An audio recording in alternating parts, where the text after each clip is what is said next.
Y a continuación presentamos al doctor Bulmaro Cisneros Vega.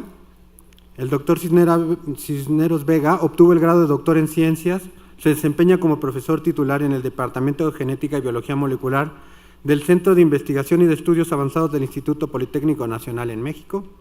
Su trabajo se ha enfocado en estudiar los mecanismos moleculares de enfermedades genéticas, distrofias musculares, ataxias cerebeloespinosas y progeria, en específico, así como el transporte y función nuclear de proteínas. El doctor Cisneros tiene una producción científica sólida y sostenida. Ha dirigido tesis de pregrado y posgrado y es miembro del Sistema Nacional de Investigadores nivel 3 del CONACYT en México. Le damos la bienvenida.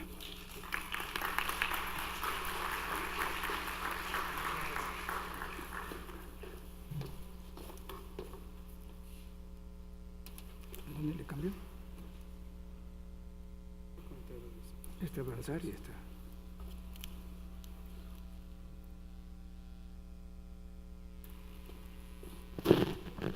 Buenos días a todos. Es un gusto estar compartiendo este escenario con excelentes, destacados colegas nacionales y extranjeros. Agradezco, particularmente a la doctora Isabel Arrieta por la invitación que me permite estar aquí. Les quiero comentar que la plática va a constar de 3 partes. En la primera parte les voy a definir el síndrome de la progeria, las bases moleculares, las estrategias terapéuticas que se han desarrollado para tratar de aliviar este síndrome devastador que padece el humano. En la segunda parte les voy a platicar cómo es que desemboqué en el estudio de la progeria, trabajando una proteína por mucho tiempo que nos llevó de la mano a desembocar en la progeria, y la parte culminante de la charla los voy a tratar de convencer que tenemos un blanco terapéutico que puede ser una terapia molecular alternativa para esta enfermedad. Ya se ha platicado en las charlas anteriores que el envejecimiento es un proceso universal que es provocado por infinidad de factores, y entre ellos pues hay daños en procesos celulares como la función mitocondrial, la reparación de DNA, daños en el ciclo celular que llevan a la aparición de cáncer, entre otros tantos. Pero mi idea es en la plática introducirlos al campo fascinante de la genética, porque existen genes que en su estado mutado, unos cuantos, pero sí genes muy, muy importantes, provocan los síndromes de envejecimiento acelerado en el humano. Solo el ejemplo de algunos de estos síndromes, antes de desembocar en el síndrome de la progeria Hodgkin-Gilford, por mutaciones en la lámina A, una proteína nuclear que vamos a estar viendo durante toda la presentación en detalle cómo funciona en el núcleo. Otra síndrome progeroide, que es la dermopatía restrictiva, que también está relacionado con la función de la lámina A, porque es la enzima que farnesila la lámina A. Otro síndrome de progeria Néstor-Guillermo, que se debe a mutación en un gen de reparación.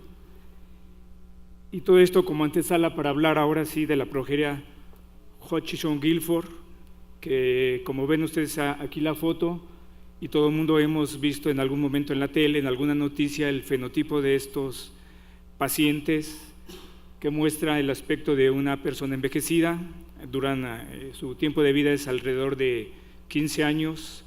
Nunca esta expresión de que la vida pasa tan rápido fue tan bien aplicada como en el caso de estos pacientes. Cada año en su vida equivaldría a 6 o 7 años de un envejecimiento natural. Este desorden genético es muy raro, entonces ahí viene la primera gran pregunta: ¿por qué es tan estudiado? Como van a ver, en los últimos 10, 12 años ha habido una explosión tremenda en el estudio de esta enfermedad, y esto se debe a que se piensa que desentrañando los mecanismos moleculares de esta enfermedad también se va a conocer el envejecimiento natural.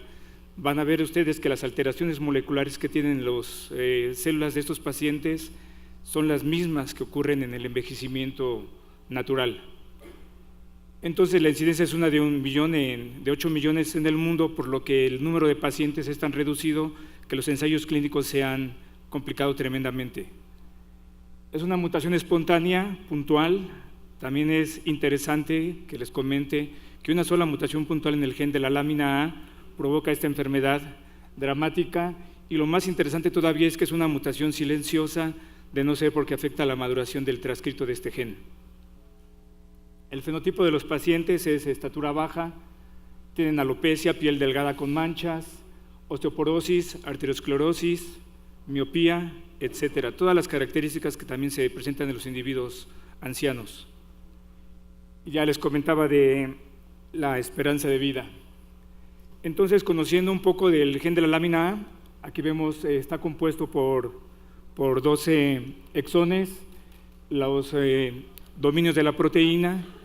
En este punto está situada la mutación puntual que provoca la progeria, y lo interesante es que la lámina A junto con las láminas B1, B2, B3 en ciertos tejidos conforman una malla que es el equivalente al citoesqueleto. Hablaríamos del nucleoesqueleto, en donde se sirve de anclaje para todos los procesos celulares que se llevan a cabo en el interior del núcleo. Aquí podemos ver la malla de la lámina nuclear, que está exactamente por debajo de la membrana nuclear interna. Ahí es donde están entrelazadas las láminas A, C, B1, B2 que les comentaba. Y algunos de los dominios que se conocen de la proteína, que interaccionan con proteínas también de la membrana nuclear interna, de la cromatina, etcétera. En esa otra figura nos puede quedar más claro cómo está la estructura del núcleo, en donde vemos las dos membranas nucleares, el poro nuclear, y por debajo de la membrana nuclear interna, las fibras de la lámina nuclear.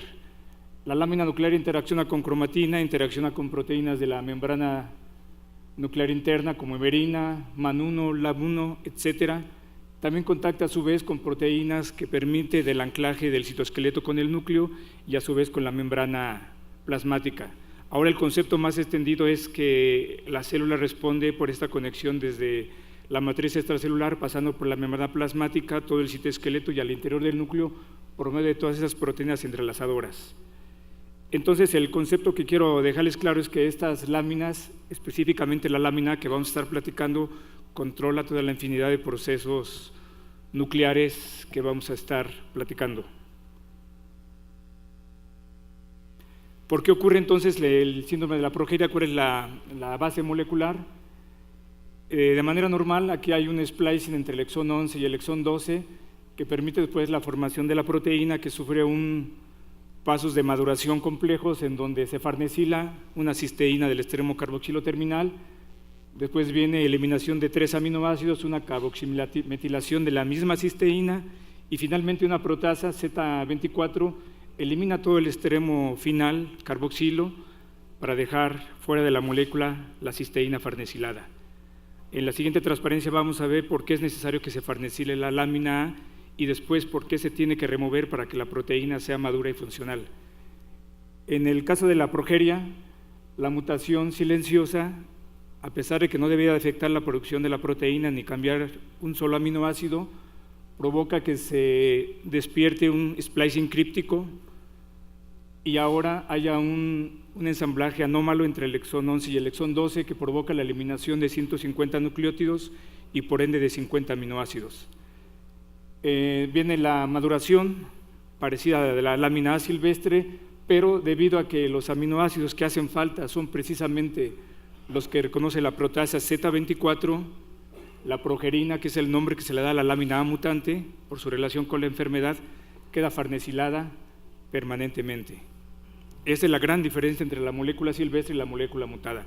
Ese grupo farnesilo que le da una característica hidrofóbica y que cambia totalmente la función y le da un carácter ahora de una mutación dominante. Aquí podemos ver por qué ocurre esto. Esta es la manera como se traduce y va madurando la proteína en el retículo endoplásmico. Debemos recordar que el retículo endoplásmico es un continuo que se hunde con la membrana nuclear, tanto externa como interna. Y aquí vendría la farnesilación y el paso donde se debe de eliminar el grupo farnesilo para que la lámina sea soluble. Una vez soluble, la lámina debe penetrar por el poro nuclear y acomodarse por debajo de la membrana interna, como les comentaba. Cuando no ocurre la eliminación del grupo farnesilo, la molécula queda unida al retículo y ahora viaja, pero de manera lateral por difusión para entrar al núcleo, ya no por el poro nuclear, y se acomoda aberrantemente en la lámina nuclear, desorganizándola y afectando también la función de las demás láminas. Aquí estaría ejemplificado de una manera más sencilla el acomodo de la lámina A silvestre una vez que se elimina el grupo farnesilo, cómo debe de quedar y lo que ocurre cuando la progerina farnesilada aberrantemente se incrusta haciendo interacciones hidrofóbicas con la membrana y causando este tipo de morfología. Este es el núcleo teñido con un anticuerpo contra la lámina A de un individuo enfermo y ustedes pueden ver el contraste tremendo con el núcleo ovalado de un individuo normal. Entonces la pregunta es, ¿qué ocurre dentro del interior de este núcleo ante esta deformidad de la envoltura nuclear, dado que sabemos que la envoltura nuclear controla todos los procesos, tanto de unión con el citoplasma como en el interior del núcleo? En los últimos 10 años, como les comentaba, el uso de fibroblastos de pacientes, así como la generación de ratones transgénicos, en donde se recrea la enfermedad, mutando exactamente el gen homólogo del ratón o noqueando la enzima que deben eliminar el grupo farnesilo, ha generado los ratones progéricos que tienen las mismas características o muy similares al humano, problemas en el desarrollo, bajo peso, baja supervivencia y todas las características desde la más distintiva, que es la morfología nuclear aberrante.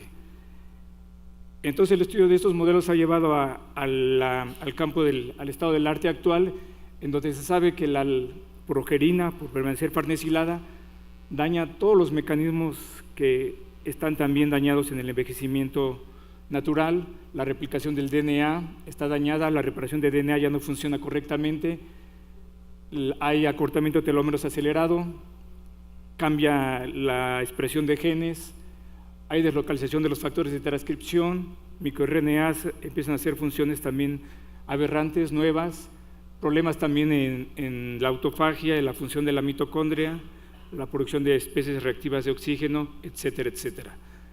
Y la gran pregunta es, ¿qué se ha hecho para tratar de curar este fenotipo tan severo con tantos procesos celulares afectados? Y les puedo contestar que la creencia en los últimos 10 años ha sido que, dado que la progerina es la base molecular de la enfermedad, si se bloquea su farnesilación, se espera que debe de curarse todas estas alteraciones y aliviarse la fisiología alterada de los pacientes con progeria, pasando por los modelos preclínicos como son las células de pacientes y los ratones transgénicos. Y aquí están las estrategias. Podemos empezar desde el nivel de DNA, pasando por lo que se ha hecho a nivel de transcrito, de la proteína, a nivel celular y de tejido.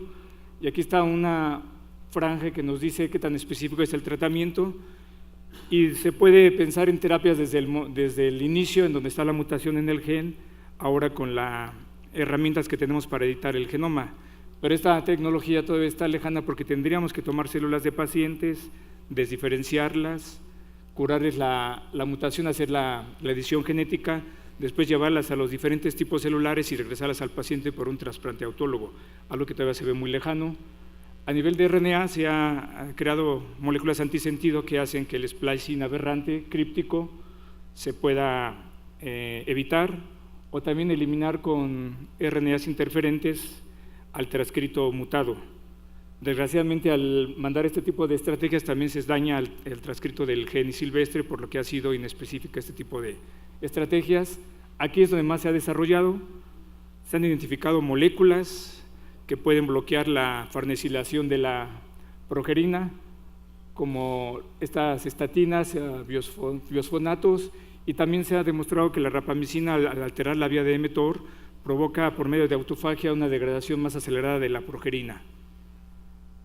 Y esta parte, que es la más utilizada, ha sido exitosa en fibroblastos de pacientes, ha sido exitosa hasta cierta medida en los modelos de ratón, pero cuando se ha llevado a los ensayos clínicos, que solamente hay reporte de 2 ensayos clínicos, usando inhibidores de la farnesiltransferasa, como les comentaba, los efectos sobre los pacientes fueron muy, muy modestos.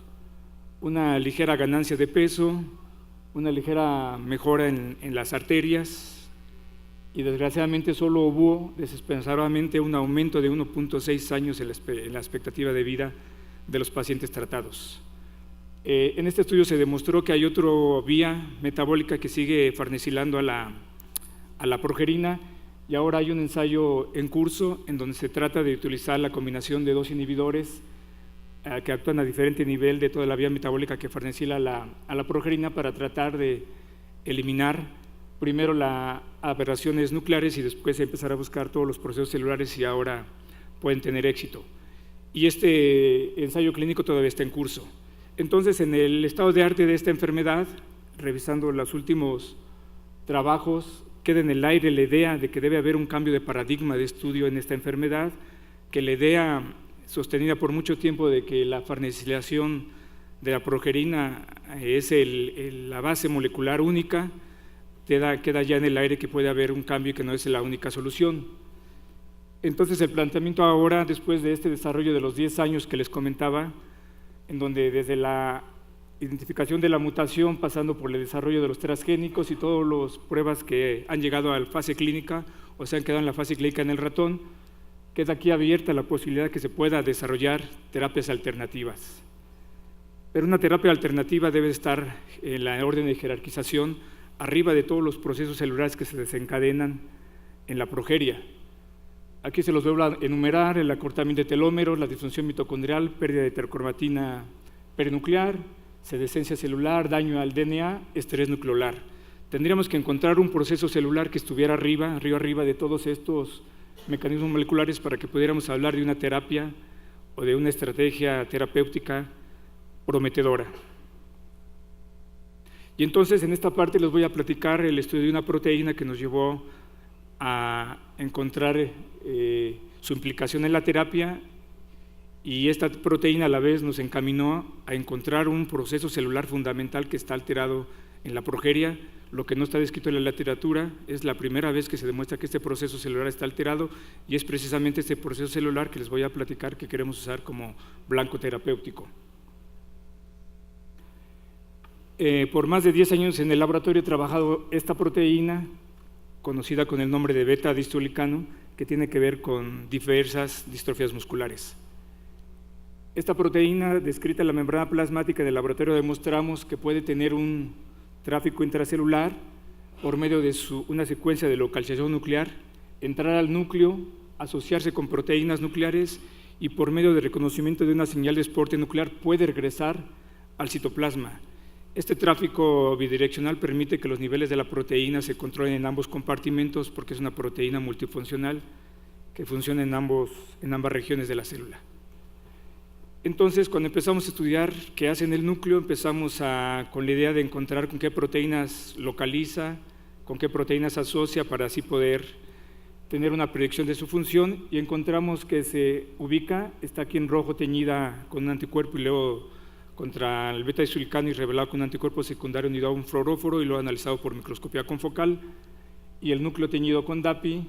Encontramos que esta proteína se ubica en la membrana nuclear, colocalizando con la lámina A, y también tiñe fuertemente los nucleolos, colocalizando con proteínas nucleolares. Para ver si esta colocalización realmente es interacción, hicimos ensayos de inmunoprecipitación y demostramos que cuando bajamos al distolicano con un anticuerpo dirigido contra la molécula, también encontramos en el complejo a la lámina A, y los ensayos que nos están aquí mostrados complementarios también fueron correspondientes. Cuando inmunoprecipitamos a la lámina A, encontramos unido al distolicano. Entonces, estas proteínas colocalizan en la envoltura nuclear y a su vez interaccionan. La pregunta siguiente fue si la presencia en el núcleo de esta proteína es relevante.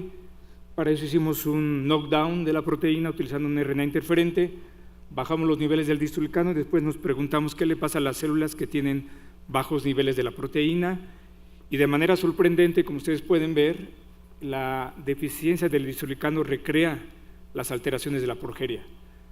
Aquí tenemos el control con un RNA interferente irrelevante y el RNA interferente que disminuye los niveles del distolicano, y encontramos aquí en las proyecciones tridimensionales que el núcleo tiene una morfología aberrante por la ausencia del distolicano y que los nucleolos tienen una desorganización. Ahora tenemos nucleolos más numerosos y más pequeños, el fenómeno que se conoce en la literatura como estrés nucleolar.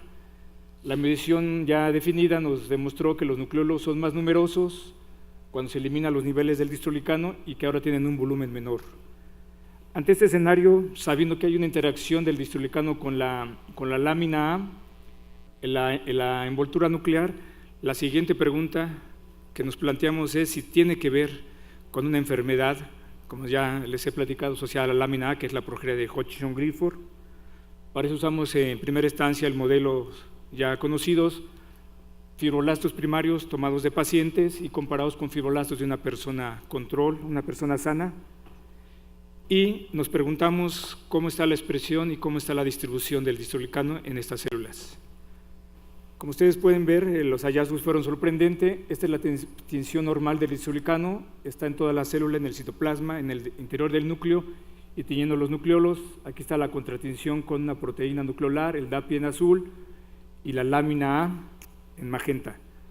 Y podemos ver que las células de pacientes tienen la característica distintiva, los núcleos tienen una morfología deforme, no sé si alcancen a ver, pero también los nucleolos están con un estrés fuerte, desorganizados, y de manera interesante, como les comentaba, ustedes pueden notar, si son observadores, que la tinción nuclear del distroglicano disminuye y se pierde la tinción en el nucleolo, comparando los fibroblastos normales y los fibroblastos de los pacientes. Esto se cuantificó y encontramos que hay alrededor del 30-40% de las células que pierden la tinción en el núcleo del distroglicano, y a medida que dejamos que los cultivos fueran avanzando, con más pases, el fenómeno fue cada vez más notorio hasta llegar a 60-70% de las células que pierden al distroglicano del núcleo. Como les comentaba, se puede utilizar inhibidores de la farnesilación de la progerina y eso mejora la envoltura nuclear, y nos preguntamos si evitando la farnesilación de la progerina podemos recuperar la tinción nuclear del distroglicano, y la pregunta fue positiva. Aquí podemos ver la ausencia nuclear del distroglicano y cómo regresa al núcleo cuando se restablece la morfología del núcleo, lo que nos está indicando que un paso necesario para que el distroglicano se escape del núcleo o no entre al núcleo es que la progerina debe estar farnesilada y alterando la envoltura nuclear. Ante este escenario nos preguntamos si el tráfico nuclear de la proteína está alterado. Podría ser que la proteína no puede entrar al núcleo. Ya les comenté que tiene una importación nuclear por medio de una secuencia de localización nuclear, pero también podría ser que estuviera saliendo aceleradamente. Entra al núcleo, pero por alguna razón su exporte nuclear pudiera estar alterado. Tomando en cuenta que en la literatura se ha demostrado que el exporte nuclear de proteínas está alterado en algunos procesos importantes como el cáncer, decidimos irnos por esta opción y probar si el exporte nuclear de la proteína está dañado. Solo recordándoles, para que estemos todos en la misma sintonía, este es el mecanismo de exporte nuclear. Las proteínas que van a sufrir exportación nuclear tienen que tener una secuencia de exporte nuclear que es reconocida por la exportina CRM1. Esta exportina reconoce más de 150 proteínas para llevarlas al citoplasma. Junto con RAN-GTP forman ese complejo ternario que sale por el poro nuclear, y después la hidrólisis de RAN-GTP libera la proteína en el citoplasma. Existe una droga que bloquea la actividad de la exportina, que es la leptomicina B. Es un compuesto natural producido por Saccharomyces fungicida, que se demostró que tiene la capacidad de unirse al CRM1 exactamente en el surco hidrofóbico que reconoce a las proteínas, a las secuencias de exporte nuclear de diversas proteínas, se une covalentemente y bloquea la actividad de la exportina. Entonces, si logramos bloquear la actividad de la exportina, podemos ver si el distroglicano ahora sí permanece en el núcleo y estaríamos restableciendo sus funciones nucleares. Esta sería la estrategia: utilizar leptomicina para bloquear a la exportina. Ya no reconocería la proteína cargo y ahora ya no se llevaría a cabo el exporte nuclear y podríamos tenerla acumulada en el núcleo y podríamos entonces saber si esto es lo que está fallando en las células de la progeria. Y este es el resultado. Demostramos que la inhibición del exporte nuclear restaura la localización nuclear del distroglicano y alivia el estrés nucleolar. Aquí están los fibroblastos controles con la ausencia del distroglicano en el núcleo y en los nucleolos. Cuando se tratan con leptomicina, 2 cultivos celulares de pacientes diferentes para estar seguros que el fenómeno es reproducible. En ambos casos ustedes pueden ver la diferencia de esta tinción a esta, de esta tinción con ausencia de tinción nuclear a esta. Y aquí en las proyecciones máximas, la proteína regresa al núcleo, regresa a los nucleolos cuando bloqueamos la actividad de la exportina.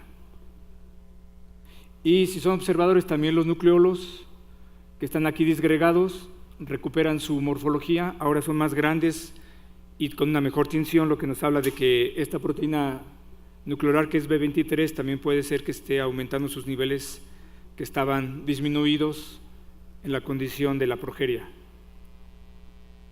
Medimos el volumen nucleolar y demostramos que efectivamente se recupera el tamaño de los nucleolos después de que regresamos al distroglicano al núcleo.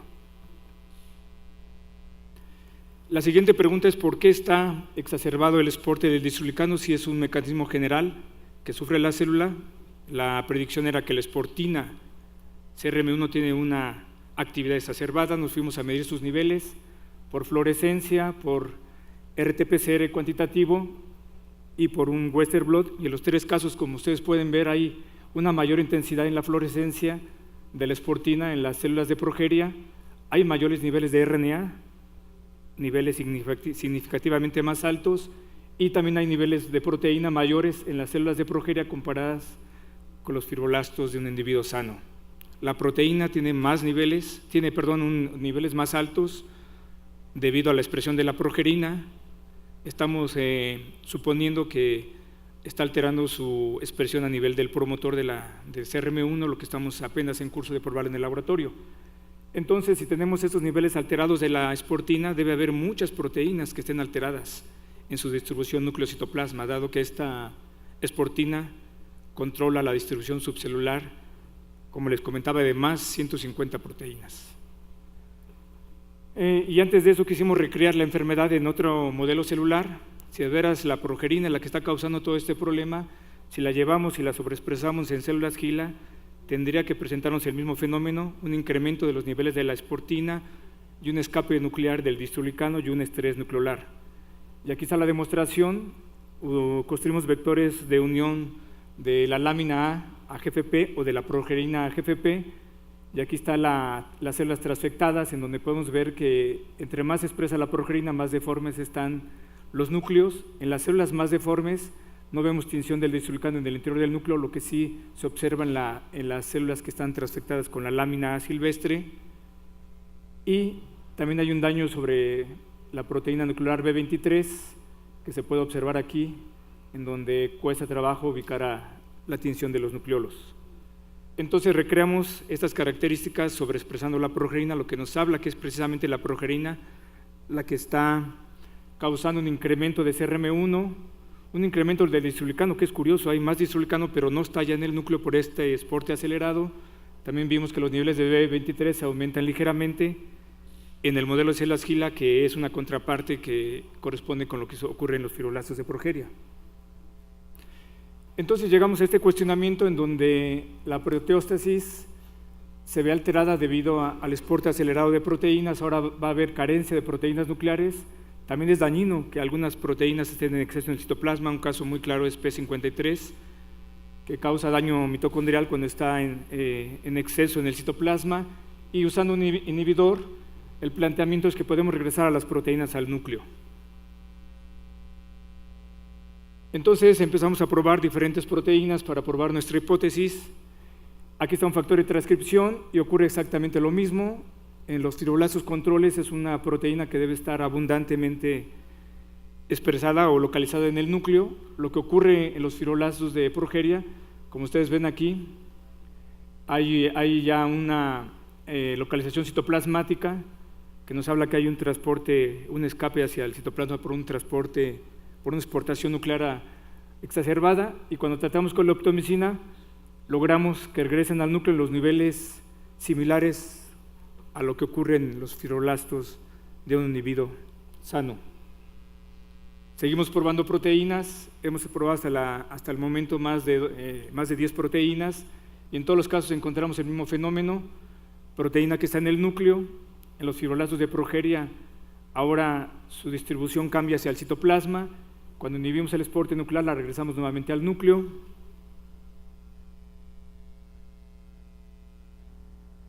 ZO2, otro factor de transcripción nuclear, se deslocaliza en los fibroblastos de progeria y mediante el tratamiento la regresamos al núcleo. Esta restauración de la presencia nuclear de diferentes proteínas, la gran pregunta que está ahorita a continuación en el aire es si realmente hay cambios en los procesos celulares de las células de progeria, como ya les demostré uno, que es el restablecimiento de la estructura de los nucleolos. Entonces, estamos probando si esta proteína que tiene que ver con reparación del DNA, al regresar al núcleo, si de verdad está alterada su distribución subcelular, permite que la reparación del DNA se restablezca. En el caso de P53, está relacionada con la senescencia. La pregunta es si la senescencia se puede recuperar cuando regresamos a esta proteína al núcleo. En el caso de P53, está abundantemente nuclear, empieza a verse una tinción en el citoplasma, a pesar de que también incrementan sus niveles en las células de progeria. Y cuando probamos la senescencia celular, utilizando la misma enzima que ya nos explicaba Mina, que es una enzima relacionada con la senescencia, demostramos que el tratamiento con leptomicina baja los niveles de células senescentes. Y ustedes pueden ver aquí dos cultivos diferentes, las células azules, que están en un número importante en los cultivos. Cuando se restaura el esporte nuclear, se evita que esté exacerbado, se aminora, hay una reducción en las células azules. Y de manera importante, cuando comparamos el tratamiento con leptomicina con el tratamiento más usado en la clínica y en los modelos celulares, que es el inhibidor de la farnesiltransferasa, vimos que no tiene ningún efecto en mejorar el porcentaje de células senescentes.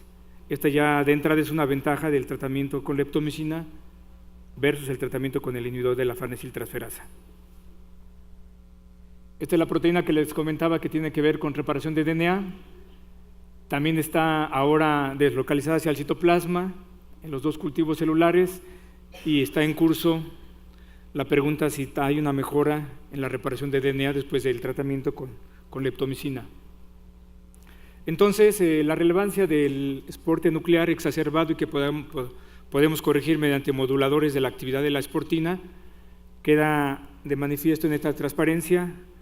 Un estudio exhaustivo in silico nos demostró que en todos los procesos celulares que están dañados en la progeria hay proteínas reguladoras de cada uno de ellos que tienen esporte nuclear, y que seguramente cuando las probemos, tenemos esta predicción, tendrán una distribución subcelular alterada que se podrá corregir cuando modulemos la actividad de la esportina, y por ende podríamos esperar que estos procesos celulares se restablezcan, la pérdida de heterocromatina nucleolar, el estrés nucleolar, heterocromatina perinuclear, estrés nucleolar, disfunción mitocondrial, etcétera, etcétera.